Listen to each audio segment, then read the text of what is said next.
Now for today's program. Paula Shoyer, known as the Kosher Baker, is the author of The Healthy Jewish Kitchen, The Holiday Kosher Baker, The Kosher Baker, The New Passover Menu, and her latest cookbook, The Instant Pot Kosher Cookbook. She has a French pastry degree from Paris and does cooking events all over the world. Paula has taught over 180 virtual cooking classes. She is a freelance writer, cookbook editor, and brand ambassador for food companies. Paula competed on the Food Network's Sweet Genius and has appeared on TV over 47 times. It is my pleasure to welcome Paula Shoyer. Suzanne, and hi everyone, and thank you for joining me this afternoon. Welcome to my kitchen, and welcome to what I call my virtual book tour, where I show you how to make mouth-watering recipes without actually serving them to you. And I really had hoped that by now I'd be teaching all my classes in person. I had a chance to do a few in-person classes a few weeks ago, but now it looks like we're back doing virtual. And as Suzanne mentioned, I've taught over 180 of them in the past year and a half, and I could not have done that in person. So I am grateful because I've gotten to meet so many people in so many communities and reach so many more people. So thank you for joining today. So first, I'd like to start with a word about gratitude. If I've learned anything in the last year and a half is to have gratitude for ingredients, for health, for family and communities large and small. And today I'm really grateful to be here with the Moment community. Now, let me just tell you kind of how this cookbook came to be. So I was late to the Instant Pot world, and the Instant Pot is an electric pressure cooker that is safe and super, super easy to use, and I will show you how to use it, and I'll also explain how to make today's recipes on the stovetop and in the oven if you do not have a pressure cooker. So fans of mine kept asking me for Instant Pot recipes, and I kept putting it off because my kosher kitchen is an extremely congested place. And I thought, really, do I have to go buy yet another piece of equipment and find a home for it? And is it milk? Is it meat? Is it parve? So many complications. But I finally gave in and I got myself an Instant Pot pressure cooker. And I made 3 recipes. First, I made split pea soup. I grew up in Long Island. I love that thick split pea soup, but it usually takes like an hour and a half to break down the split peas. Well, the soup was done in about 20 plus minutes, not much more than that. And the peas had melted into the liquid and it was delicious. Then I made short ribs, flanken. I made a stew. In 35 minutes, it was falling off the bone, melt in my mouth, delicious. And I thought, this is great. And then I made rice, and all I had to do was push a button that said rice on it, and I had perfect rice. So after using it about 3 times, I told somebody how much I liked it. They said, you need to check out the Kosher Instant Pot Facebook group. So I go online, I check out this Facebook group, and at the time they had 8,700 members. And I thought, wow, that's so many people. So I start scrolling through the site, the group, and I find all kinds of links to recipes. But what I also saw was frustration among the members that some of the recipes weren't kosher and you still had to adapt them for kosher. So at that moment, I decided I was going to write them a cookbook. So I sat in a cafe in New York for about 2 hours, made up recipe titles off the top of my head, wrote a book proposal explaining why the Jewish community needed this book. And my publisher agreed to publish it. And excuse me, this Facebook group now has 15,000 members. And I joke about it that, when I wrote this book proposal, I had literally used the device 3 times. So sometimes in life, you have to fake it until you make it. And I went from 0 to becoming an expert, so you can be too. And I will walk you through how to use this device. Now, what I did in this cookbook, like I did with my previous 4 cookbooks, is bridge a gap between kind of the past and present. If you think about it, Jewish immigrant communities have gone from country to country for millennia, right? And everywhere we show up, we have to figure out how to adapt our recipes because you might show up someplace and they don't have the same pots and tools and stove that you used before, and they don't have the same ingredients, and we all learned how to adapt. So by taking this completely modern device and learning how to make our favorite traditional Jewish, Israeli, and international recipes in it, I just did what everybody else has done for hundreds and hundreds of years. Okay, so Suzanne is going to make sure you can see my other screen, because I'm going to move over and start working on the tzimmes recipe in a moment. If you don't know what tzimmes is, it is a very traditional Jewish Ashkenazi stew, sweet potatoes, carrots. Sometimes people put meat in it. This recipe doesn't have carrots. It's just sweet potatoes, dried fruit. It's wonderful for Rosh Hashanah. It's what I'm having for my dinner tonight with salmon. So it kind of goes with everything. And I'm going to show you the basics of the Instant Pot by showing you this recipe, which is like super easy. This Instant Pot recipe is what we call dump and press. And all we're doing is throwing ingredients and pushing buttons, and you'll see how super easy it is. So just to show you, the device has a bunch of these different buttons, and it may look a little scary to you because you're thinking, what am I doing with all of these buttons? Now, my cookbook was endorsed by the Instant Pot company, so this is the device that I'm working with. You can also make this recipe at any other brand of electric pressure cooker. See, it plugs into the socket. Okay, so I want to show you what I actually use on this device. I use saute, which I will explain to you in a little bit. I use pressure cook. That's what we're going to use in a moment. I use warm. I use rice. And that's kind of basically it. Okay, so don't let all these buttons scare you, because you don't need to use that many. So what we're going to do in this recipe, we're going to put the ingredients in. We're going to put on the lid. I'll show you how to do that. And then I'm going to push pressure cook. And I'm going to set it to cook for 8 minutes. Now, when I first started making Instant Pot recipes, I was a little frustrated because people would say, oh, this cooks in 5 minutes. And I would say, well, that's great, except it took 10 minutes to come to pressure. So in all of my recipes in the book, it tells you approximate time to pressure. All right, so let's walk through this recipe really simple. So hopefully you won't be confused. I'm doing the half recipe of this because this makes a lot of tzimmes and there's just 2 of us here. So I'm first putting in fresh orange juice. You could use, any kind of jarred orange juice if you like. And I've taken sweet potatoes and I've cut them into chunks. You don't want, when you're doing vegetables in the Instant Pot, you don't want them to be too small unless you kind of want them to be really soft, because otherwise they will turn into mush. So I'm adding dried apricots and prunes. And you can always do more or less if you like. And I've got a little bit of vegetable stock that I'm putting in. If you don't have stock, you can always just use water. And then I've got some spices here. I've got ground ginger, ground cinnamon, some salt. I'm going to sprinkle that on. And I'm just going to put in a little bit of pepper. Let's put a little extra pepper in for fun. All right, so I'm going to plug this baby in. After we get it started, I'm actually going to move it to the counter behind me so I can bring the other one here. So Paula, something happened. Your video is not showing up on the screen. I just wanted to let you know that. So hold on. Okay, so let me just see what happens. So I have it on speaker view. No, hold on a second. The video turned off. Okay, I don't know what happened here. Hold on. Okay, hold on. Oh, I see what happened. Wait, there we are. Can you see it now? Yeah, let me put it back on. Okay, sorry guys. But there you go.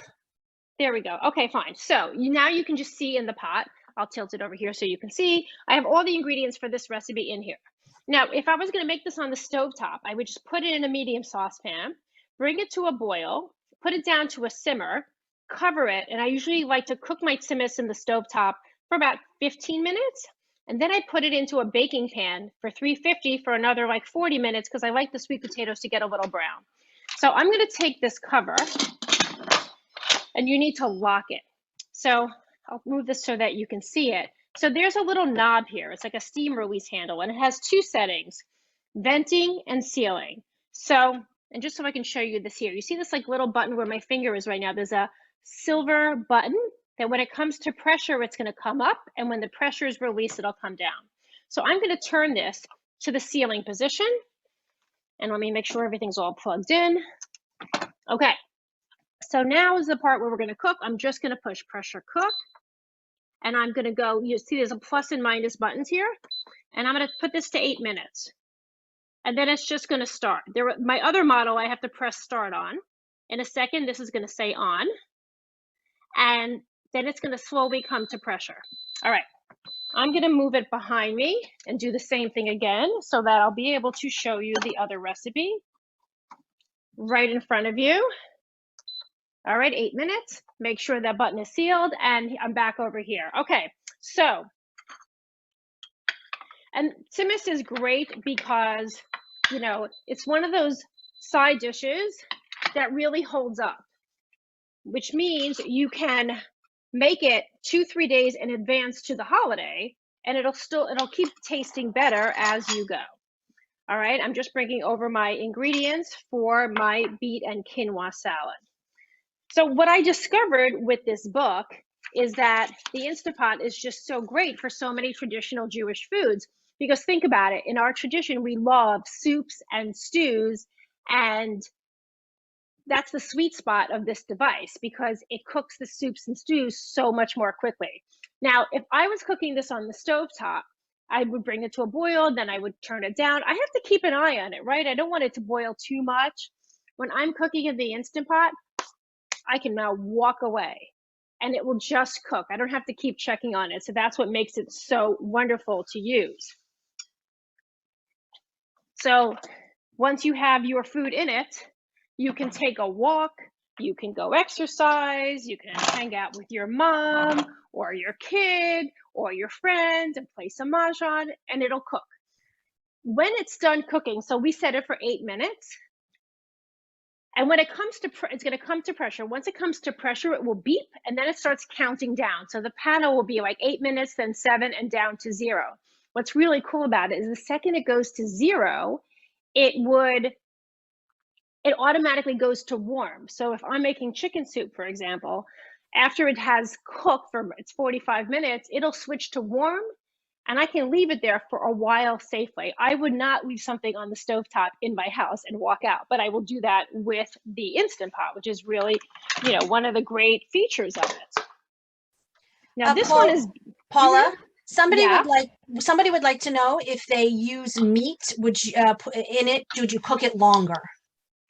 Okay, so if I was going to put meat in this, I would usually, when I put meat in it, if we're talking stew meat like flanken or something that you would like a stew kind of a meat, usually I cook that for 30-35 minutes. So yes, if you put meat in it, I would cook it for 35 minutes. And if you're interested, on my website, thekosherbaker.com, I actually have a blog posting that explains how to take recipes you already have and adapt them for the Instant Pot. So you can check that out. And that way, like if you have a certain kind of a soup, whether it's a soup with meat, a soup with chicken, it gives you some approximate times. So that way you can take recipes you love and now you can make them even faster. Okay, so I'm going to move on to my quinoa salad. And the quinoa salad is it's on the cover of the book. And it's based on a recipe that I ate in Haifa, Israel several years ago. I was on a street food tour of the port area in Haifa where there are historic bakeries and wonderful food places. And I ended up at this little restaurant. I had to walk up, 70, 80 stairs, like a long flight of stairs to get there. And I sat down in this little place. Everything there was vegetarian. And they had this recipe. And it was basically a pink quinoa that had beets and a bunch of other recipes. The food in this restaurant was from the country of Georgia. So that's why I call it Georgian quinoa and beet salad. And I will show you how I do that. The first thing I'm going to do is I'm going to rinse my quinoa off. I don't like to do it too far in advance because then it'll get really hard sometimes. All right. And I'm just going to dump my rinsed quinoa. So here you can see, here's the quinoa rinsed. I'm just going to dump it into my Instant Pot while we get the next part ready. Now, quinoa on the stove, if you were making this recipe on the stove top, you would make it like you would make regular quinoa. Now, quinoa, if you're making a cup of quinoa, you typically would cook it with 2 cups of water. In the Instant Pot, you don't need as much water. And just in general, you don't need as much liquid for any recipe you're cooking. So it saves water. So on the stovetop, I would put the quinoa and the beets, I'll explain the beets in a moment, into the stovetop in your saucepan, and you will cook it just like you would cook quinoa, which is I bring my quinoa and water to a boil, and then I simmer it for 15 minutes, and then I turn it off and let it just sit. So the Instant Pot's going to do the same thing. So I'm going to first take my water, it's my 1.5 cups of water, and put that in here. And I'm going to just swirl this around a little bit. Let me grab one of my handy tools. I have this really fun spatula that says Kosher Baker Paula Under Pressure. And if anybody buys the cookbook from me, the first 5 people who buy the book from me after this event, I will give you one of these cool spatulas. So it's got like a silicone on one side, wood on the other. It's like the perfect tool for your Instant Pot.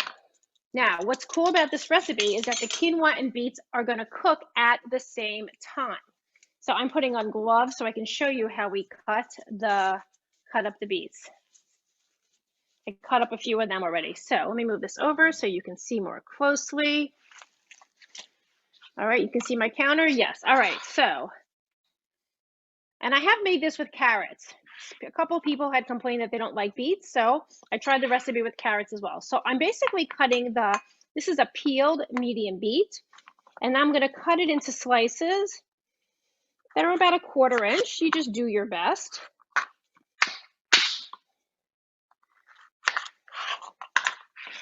And now I'm going to take this kind of stack of beets, and I am going to just cut them into like long strips. Once again, 1/4 inch.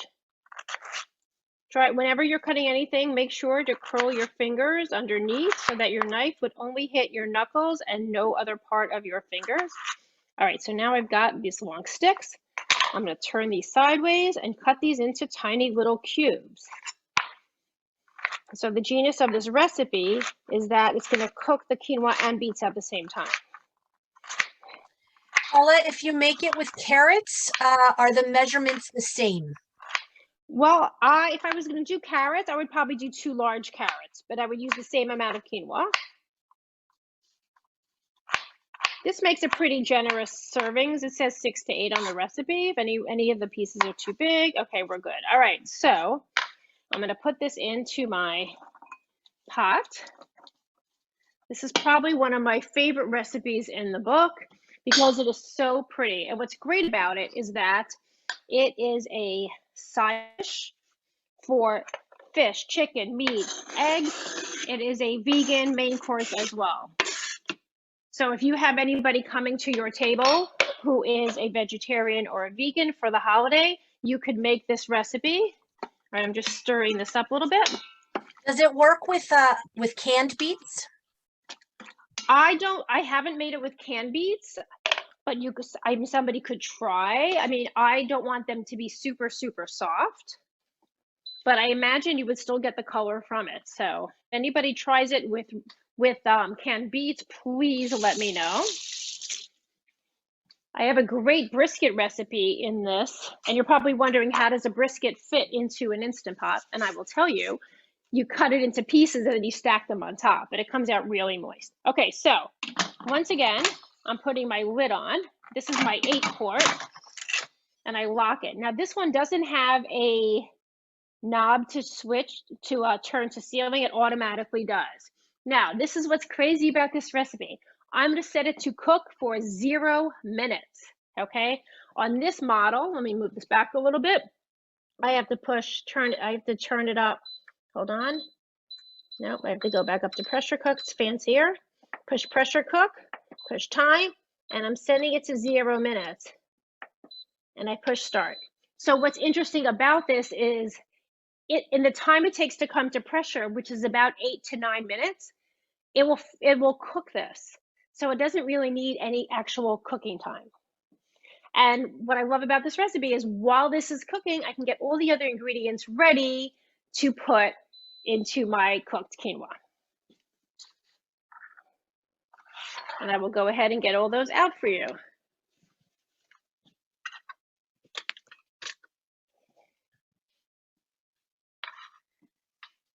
So next I'm going to I have some celery here. The recipe has a lot of really wonderful crunchy components to it. Let me move this down.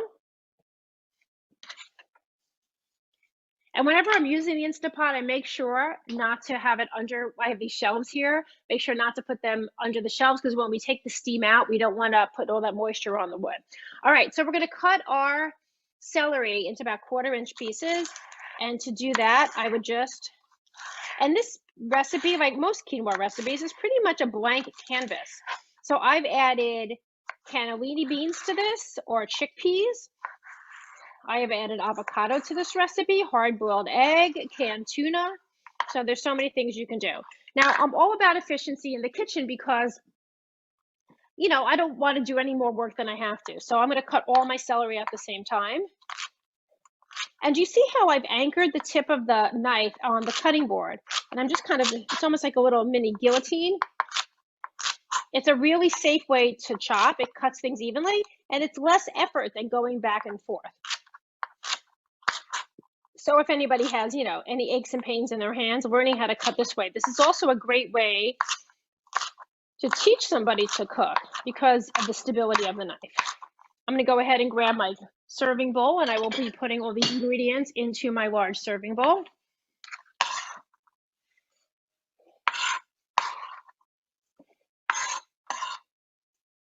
So if you're making any other recipe from an Instant Pot cookbook that doesn't tell you time to pressure, just make sure you keep in mind that it may take longer.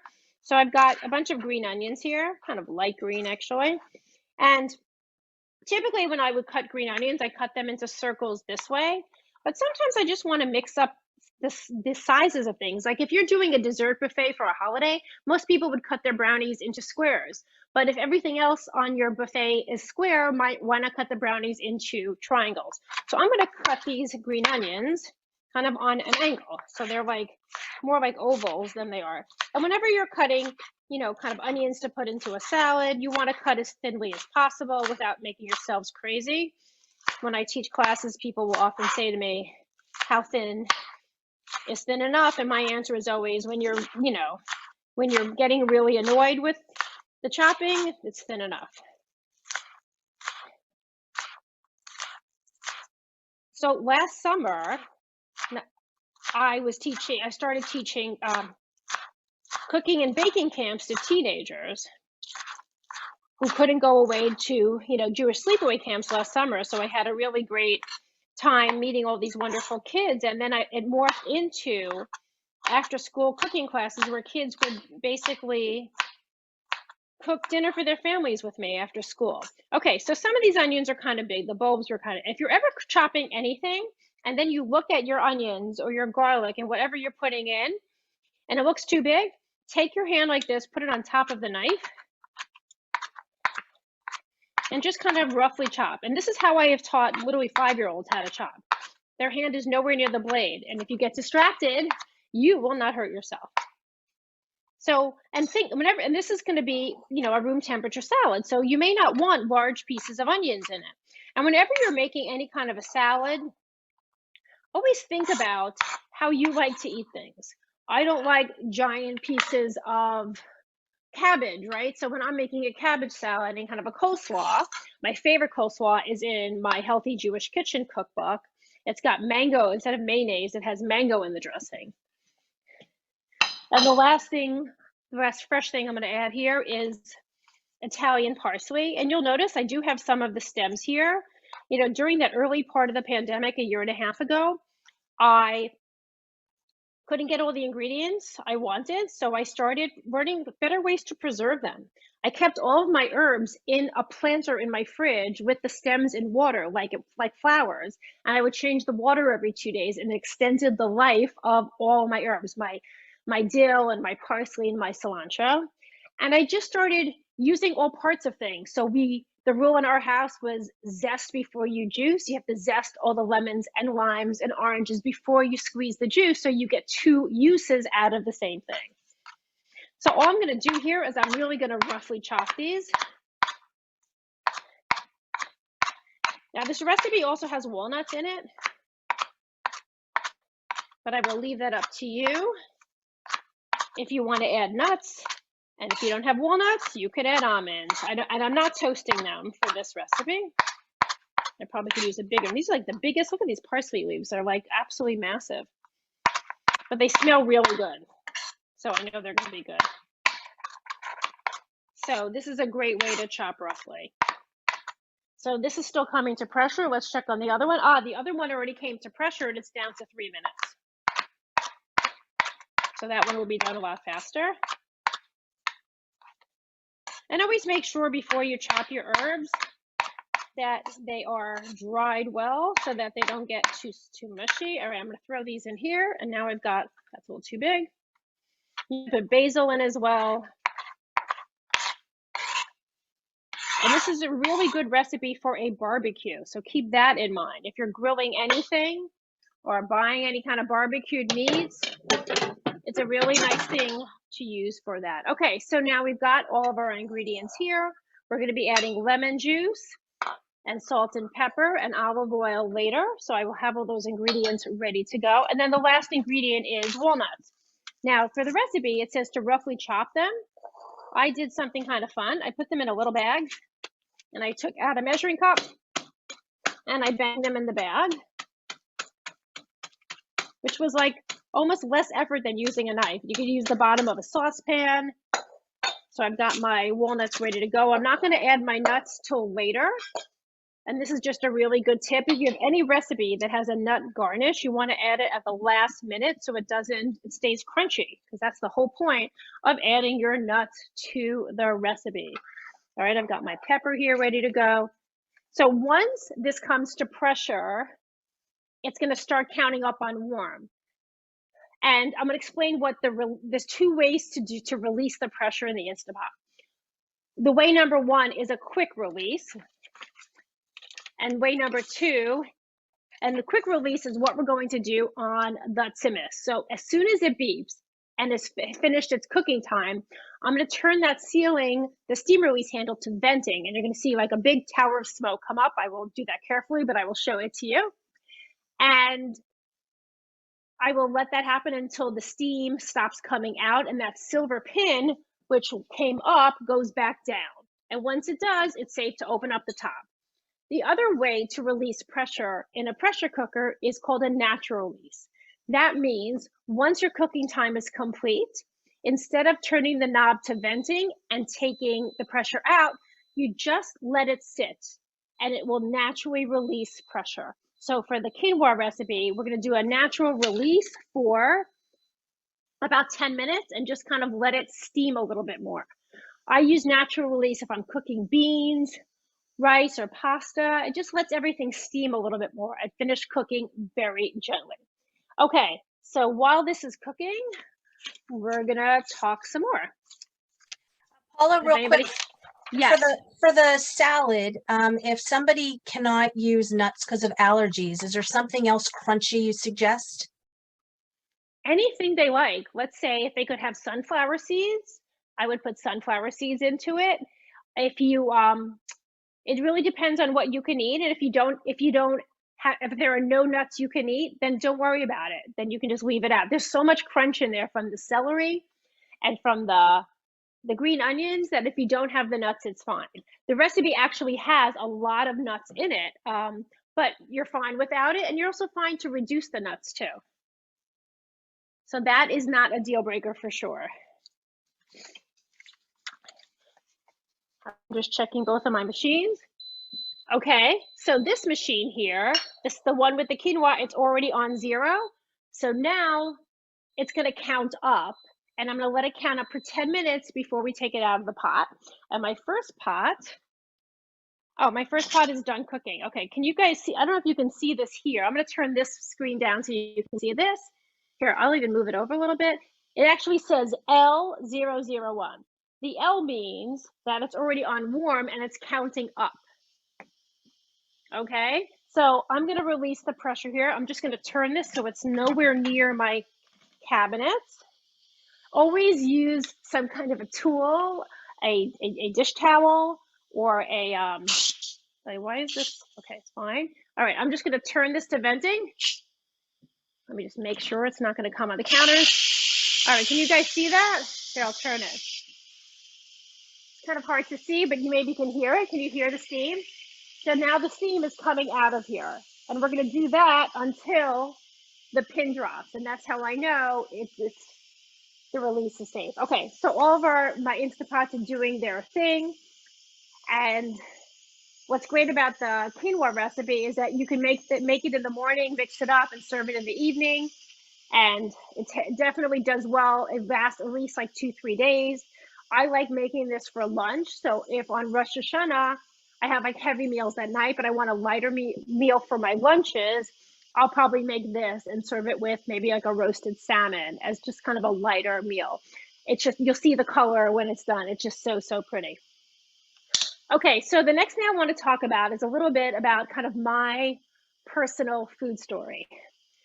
Now, every one of you has a food story, and we have to be deliberate about telling that story to the people at our table and to the next generation of Jewish food kind of lovers, so that those stories get passed down through generation. And what I mean by a food story is, I mean all of your food memories. So some of them could be at your mother or grandmother's house when you were growing up. Maybe it was an aunt who was a great cook.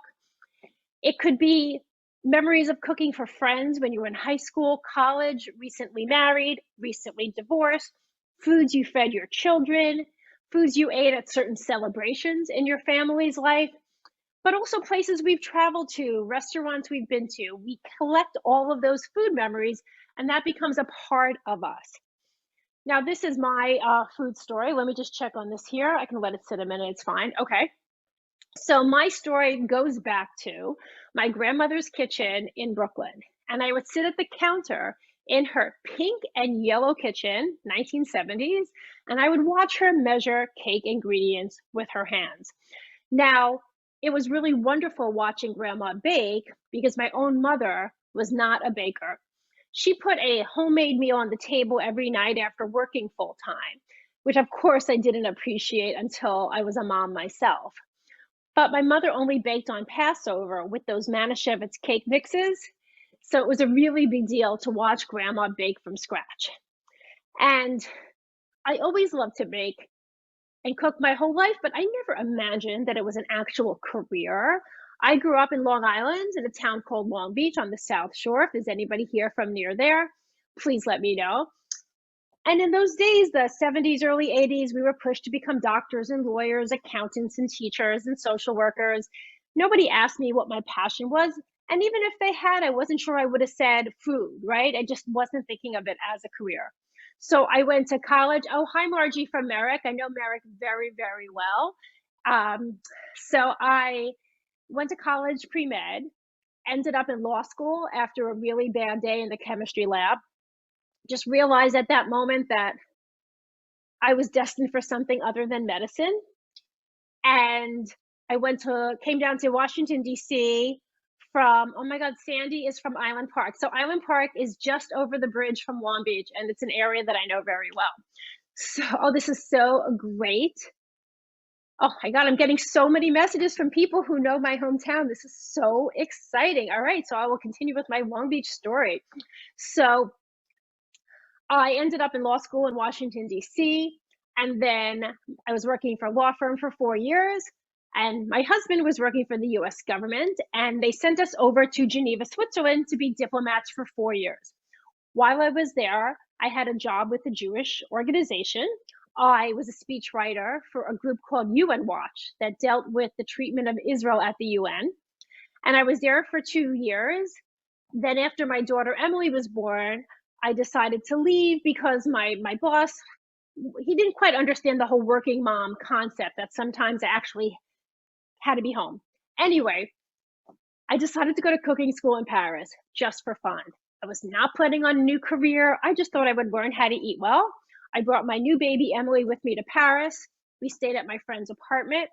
Every morning I would take Emily around to various pastry shops to sample the desserts. And every afternoon I went to cooking class, would come home to my friend's apartment at 6 p.m. with tons of cake boxes. Emily was in the 95th percentile for weight at that time. The pediatrician in Geneva just could not get over how large this baby was, but she was so happy. She didn't walk until almost 19 months old because she just couldn't move. So, okay, I'm digressing. So I started a catering business in my apartment in Geneva because people asked me to bake and then they wanted to pay me. And then a woman from Shul asked me to do a cooking class for the Wheatso women's group. So I started teaching cooking classes in my apartment in French, which was hilarious. And that began my love of teaching. Just a quick side story. I was very popular in the Jewish community because I was a kosher meat smuggler. The best kosher butcher was over the border in France.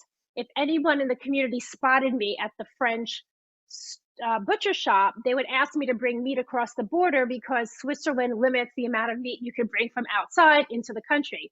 I had diplomatic plates, so I would take everybody's meat, drive it across the border, go to a parking lot, and give them their meat like it was some kind of a drug deal. So anyway, so I did catering, I did teaching, came back to America with 2 kids. Sam was born, and I was teaching cooking classes in this very kitchen, which I've always loved to do. I used to do Rosh Hashanah boot camps every year, where people would come to my house, and we would do challahs and babkas and ragalach and just, bake for the holidays. Now I'm doing all of those classes virtually. So Thursday I'm doing a challah and black and white cookie class. Babka and brisket are coming up.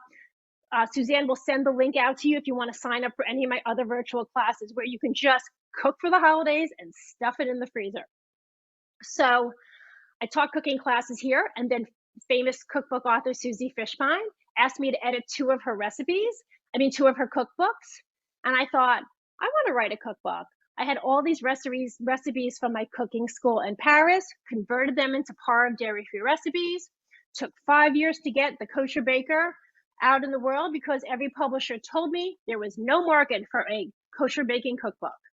Guess I proved them wrong. And then after that book, Holiday Kosher Baker, which I love, the new Passover menu, and I did the Healthy Jewish Kitchen after that.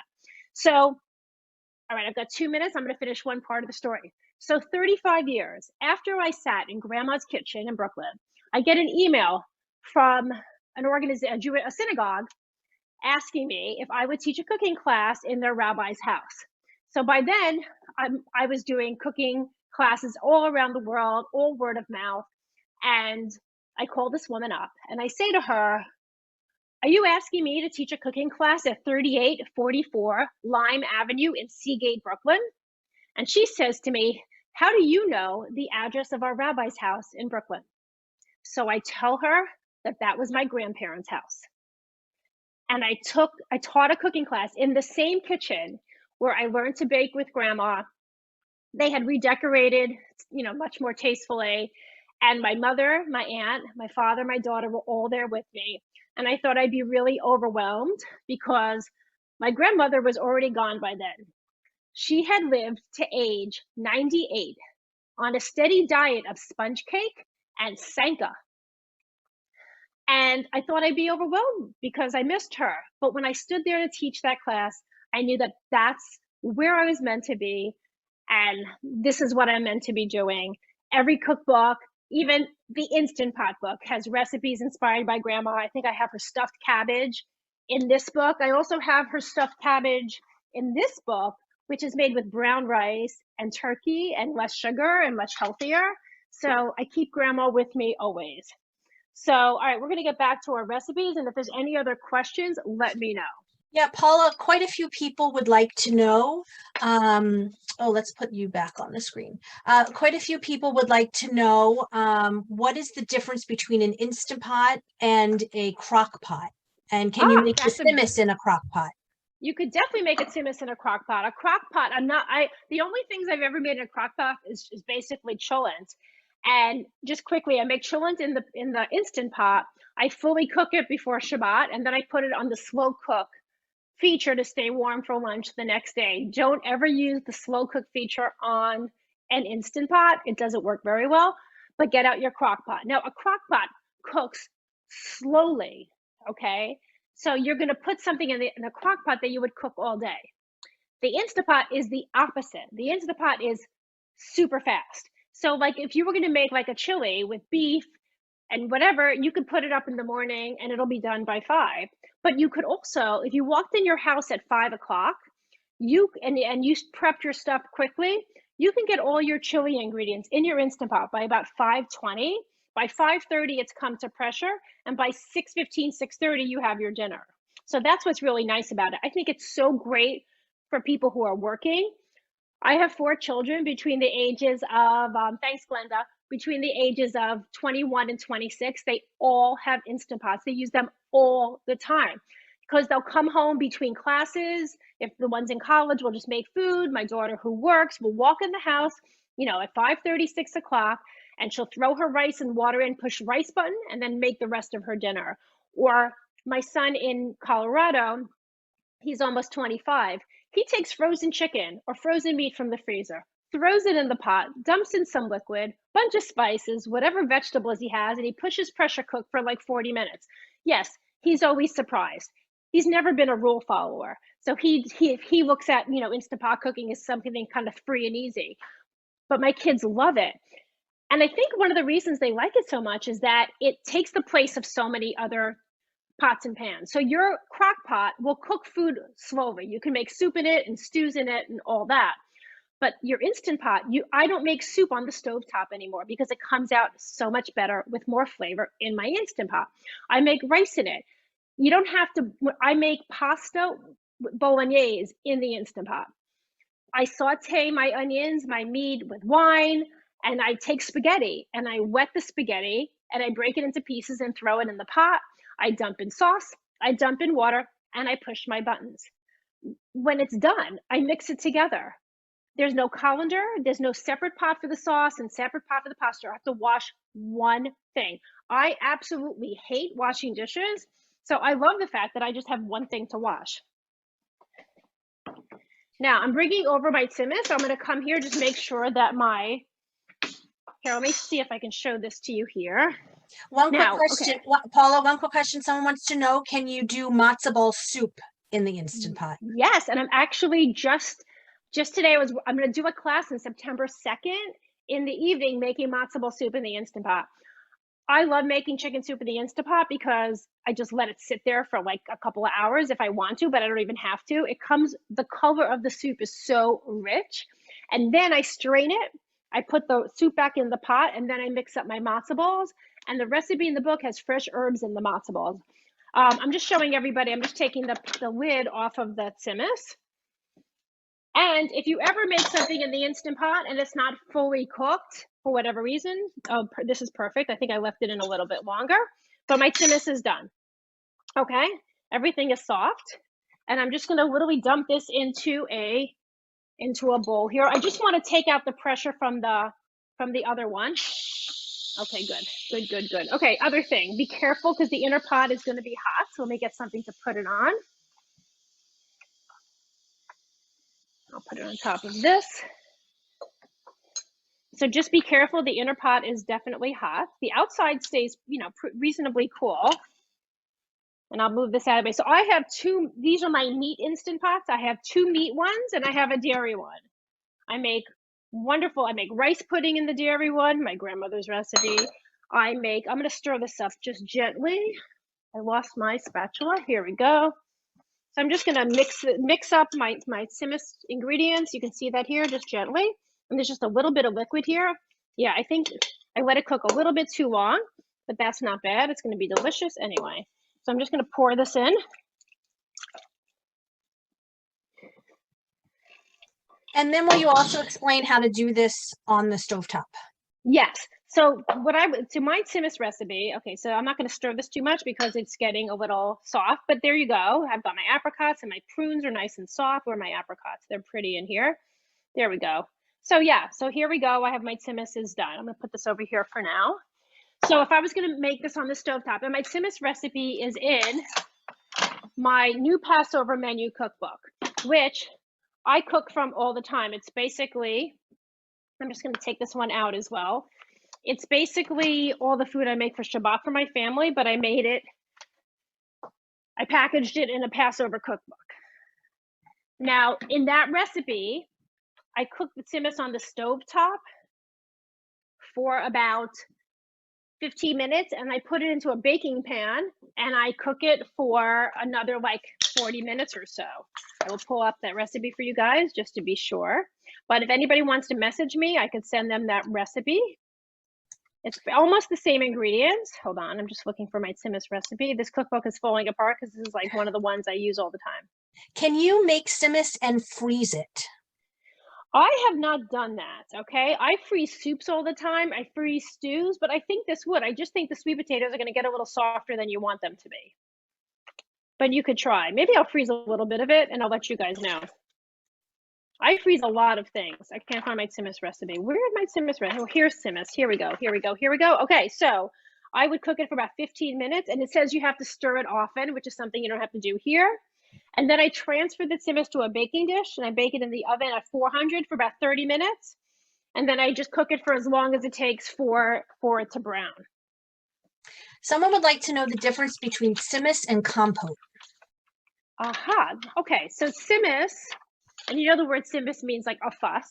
So tzimmes is usually the term you would describe like this kind of stew with like carrots or sweet potatoes and meat with dried fruit. And a compote is usually more like a fruit. So when I make compote, which I do make in the Instant Pot as well, I'm cooking, I want the all the fruit to break down more. So I also, you should just know this, just to give you like an extra tip. In this book, I do tzimmes puree, where I take all these ingredients that I just made, and I take an immersion blender and puree the entire thing. Although I don't think I put prunes in that one. I think I just do apricots because that won't be as pretty. All right, I'm going to put my quinoa into a bowl. Oh, I'm going to get another bowl because I already used my bowl over here for my, here we go. All right, so I want to show, this is the fun part when I get to show you the color of this, which is really great. So the reason I like to talk about, you know, your food story is, here, can you guys see into here? I want you to see this. I'm just going to quickly, gently mix this up so you can see the color of it.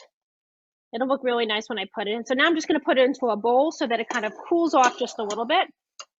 Because if I put it in right away with my other ingredients, then the parsley is going to wilt. So I serve this at room temperature. I'm a huge fan of room temperature side dishes. I feel like, especially like if you're not cooking on Shabbat, it's really hard to keep everything warm. So I have in the Healthy Jewish Kitchen book, I have tons of vegetable side dishes. I have a charred cauliflower with a vinaigrette. I do that on the grill.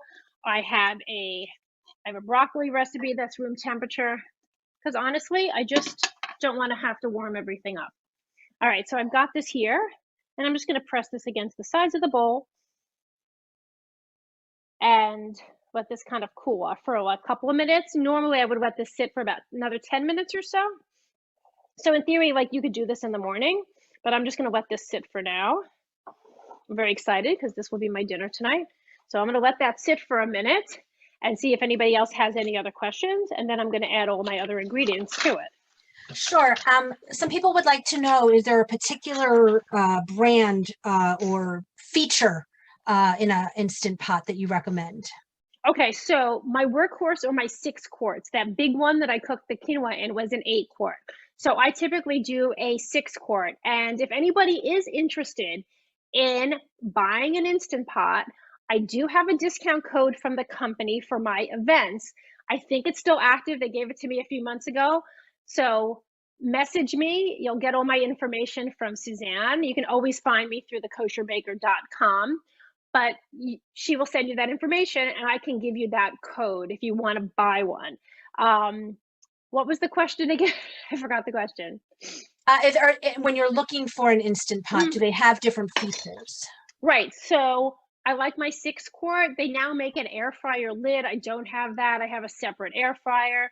So the simpler, the better. I think that the 6 quart duo is really great because I like that panel better than the second one I showed you, where you have to like turn a knob to get to the, instead of pushing a button, I have to turn the knob.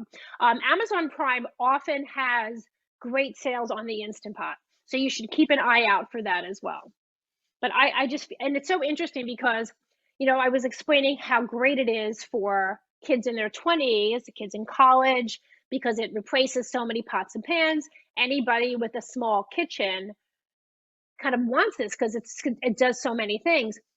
But I will tell you that during I've taught, I don't know, maybe 5 or 6 Instant Pot virtual classes that I've hosted, separate from ones that synagogues or JCCs have hosted, or bookstores have hosted for me. And most of my students in my Instant Pot classes are in their late 60s. All of these women in these classes, they love their Instant Pots. They use them all the time. And they just find that it cooks really quickly and it's less fuss for them. You know, even though we've all had more time in the last year and a half, we don't want anything cooking that's too fussy. And I find that cooking with this device is kind of less fussy than other kinds of cooking. Several people would like to know a little bit more about using the Instant Pot to cook brisket. Yes, absolutely. I love my brisket recipe, and I will tell you that even though I went bankrupt on testing it, I made it so many times. The recipe that I have in the book, which I'm getting out so that I make sure I don't say anything wrong. I make it with a spinach pesto. But I will tell you that you can, if you have a brisket recipe that you love, where did my recipe go? If you have a brisket, you could also do that recipe in it. So I literally, for the brisket, I use the saute function, which I showed you on the panel. Now, the saute function is really what sets the pressure cooker and the crock pot apart, because your crock pot, you can't sear anything. On the Instant Pot, you push saute and the bottom will heat up. And unlike your stovetop, you know, when you turn your stovetop on, you put some oil in, you're kind of trying to figure out with your hand, is it hot enough to start cooking your schnitzel?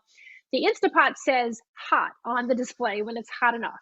And you can brown things in it. You can brown onions, you can brown meat, you could brown chicken, you could brown fish.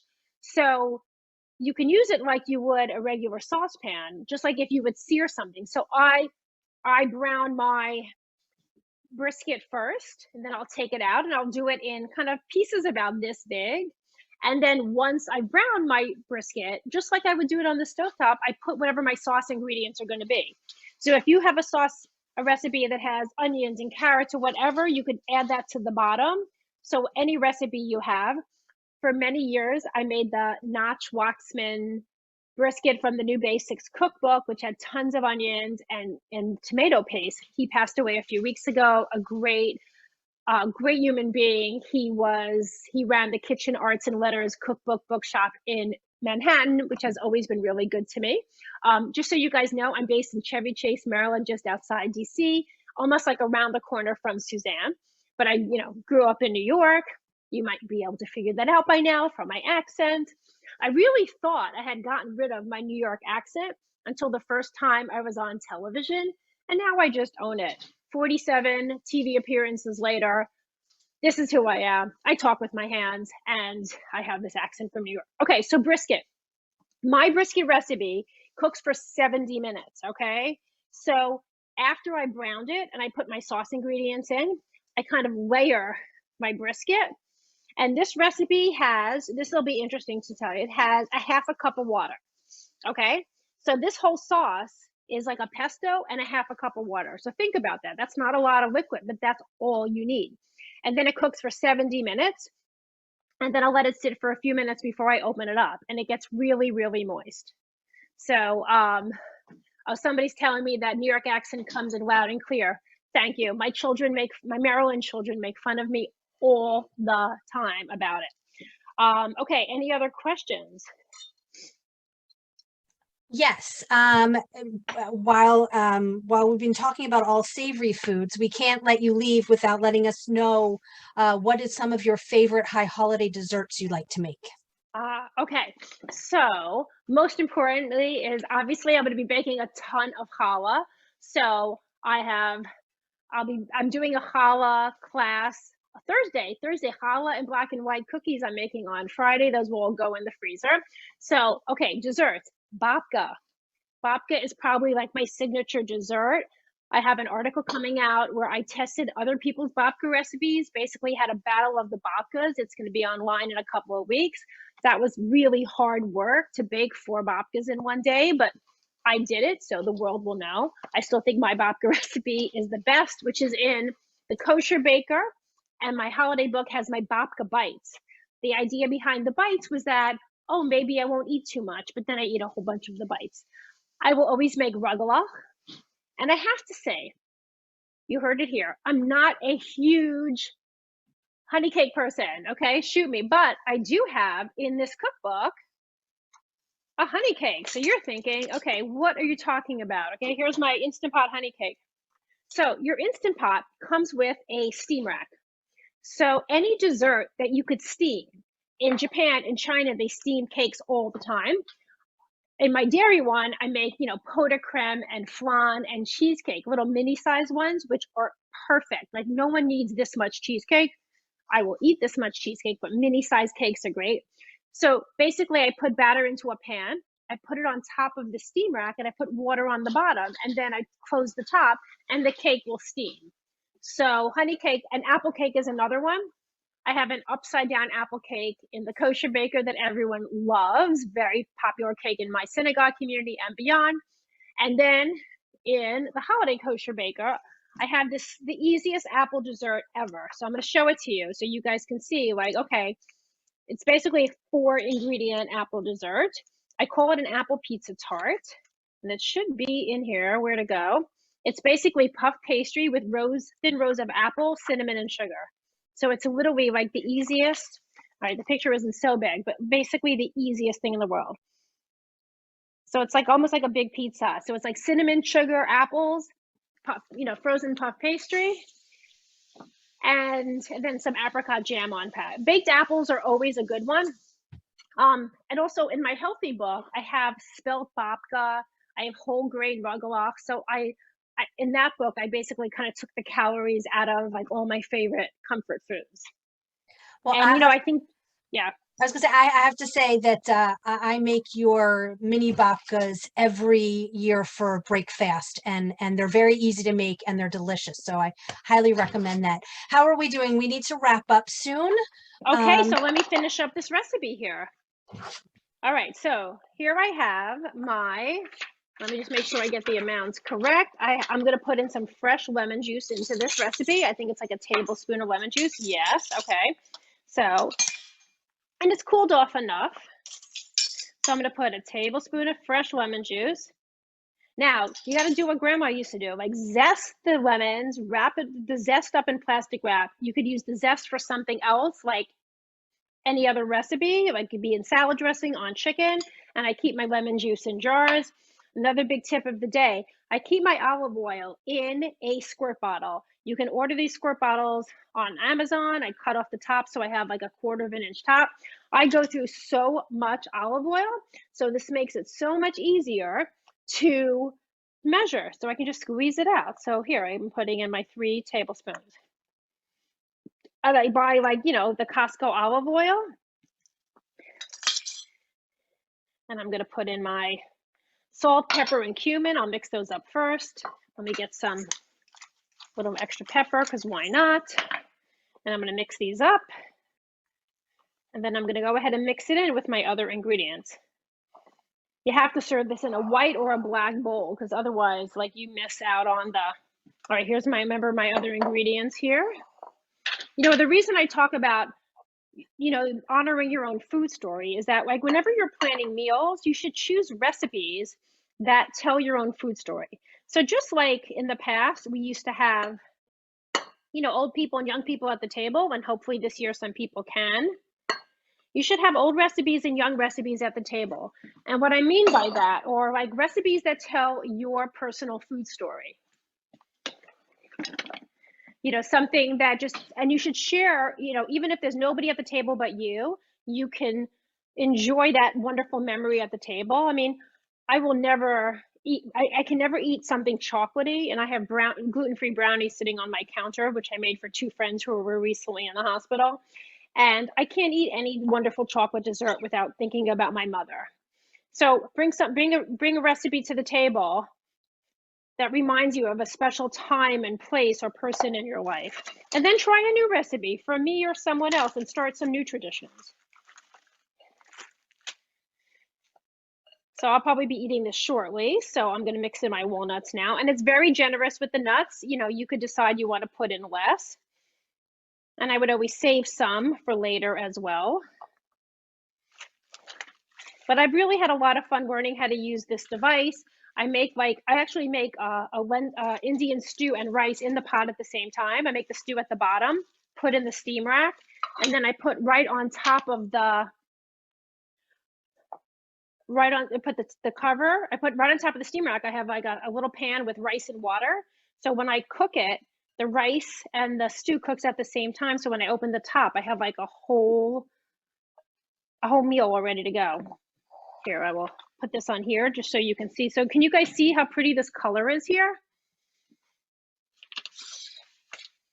You know, I always joke that, like, you know, people always told me I was good under pressure. So it made sense that I would write like a pressure cooker cookbook. And then always taste everything. All right, there we go. So now I've got my 2 sides for my dinner here. So, and you know, I always say that what attracted me to the pressure cooker and the Instant Pot initially was the ability to make like the soups and the stews.